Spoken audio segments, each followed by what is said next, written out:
وسیم سجاد صاحب، اب تو پورا کیس آپ کے سامنے ہے، اور آج والا اگر جوابات سامنے رکھ لیں تو آپ اس کا لیگل پوائنٹ آف ویو سے آپ کیا تجزیہ کرتے ہیں؟ دیکھیں جی، اس وقت کیس عدالت میں ہے، اور جو تفصیلی شہادت سامنے آئی ہے اس کے بارے میں مجھے علم نہیں ہے، کیونکہ اخبارات میں جو آتا ہے وہ تو اخبارات میں پوری تفصیل نہیں آتی.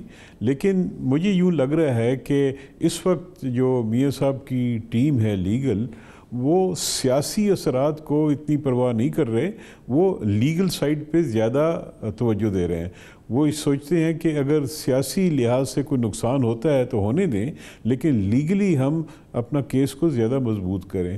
آپ جانتے ہیں کہ انہوں نے مثلاً 2-3 چیزیں جو سامنے آئیں ان کے 342 کے بیان میں، ایک تو یہ ہے کہ انہوں نے کہا ہے کہ جو تقریر تھی میری قومی اسمبلی میں، وہ مجھے استثناء حاصل ہے آرٹیکل 66 کے تحت. یعنی ان کا یہ کہنا ہے کہ وہ میرے خلاف استعمال نہیں ہو سکتی اور وہ شہادت کے طور پہ میرے خلاف نہیں لائی جا سکتی. اب عدالت کا کام ہے کہ اس پہ فیصلہ دے کہ کیا ہو سکتی ہے کہ نہیں ہو سکتی. اور سیاسی طور پہ تو یہ نقصان ہوگا کہ ایک تقریر انہوں نے خود کی ہوئی ہے، ساری عوام نے سنی ہے، ٹی وی پہ آئی ہے، اخبارات میں آئی ہے. ان کی تو اب اس سٹیٹڈ جو پوزیشن ہوگی اس میں شاید تیسری تبدیلی ہوگی. ایک پوزیشن وہ تھی جو پارلیمان میں لی، دوسری پوزیشن سپریم کورٹ میں لی، اور تیسری پوزیشن یہ ہے جو اب خواجہ صاحب لے رہے ہیں، اور it's a much better position right now, جس پہ وہ اب کانٹیسٹ کر رہے ہیں. لیگلی یہ بہتر پوزیشن ہے، لیکن اب اس کی پولیٹیکل کاسٹ ہوگی جو انہیں اٹھانی پڑے گی. آپ نے درست کہا کہ اب وہ سیاسی قیمت کو چکانے کے لیے تیار ہیں، اب اس کو لیگلی لڑ رہے ہیں. جی ہاں. اور اسی طرح وہ جو دوسرا تھا قطری خط کی بات، اب یہ ان کا بڑا ایک مین ڈیفینس ہے سپریم کورٹ میں، اور سپریم کورٹ میں جج صاحبان نے اس پہ بڑا تفصیل سے تبصرہ بھی کیا ہے، اور جسٹس کھوسہ صاحب نے اس خط کے بارے میں کہا ہے کہ بھی اس کی کوئی ویلیو نہیں اور یہ ایک کہانی ہے. لیکن اس وقت جو بیان سامنے آیا ہے 342 کا، اس میں جو کہا گیا ہے کہ جی میرا اس سے کوئی تعلق نہیں ہے، اس کا مطلب یہ ہے کہ اس کو اب ڈینائی کر رہے ہیں. اور اب یہ دیکھنا یہ ہے کہ کیا جو بیان سپریم کورٹ میں دیا گیا تھا یا ریکارڈ پہ لایا گیا تھا، اس کی کیا ویلیو ہے، شہادت کے طور پہ وہ لایا گیا ہے. یہ 342 کا جو بیان ہوتا ہے اس کی تھوڑی سی تفصیل میرا خیال جاننا ضروری ہے.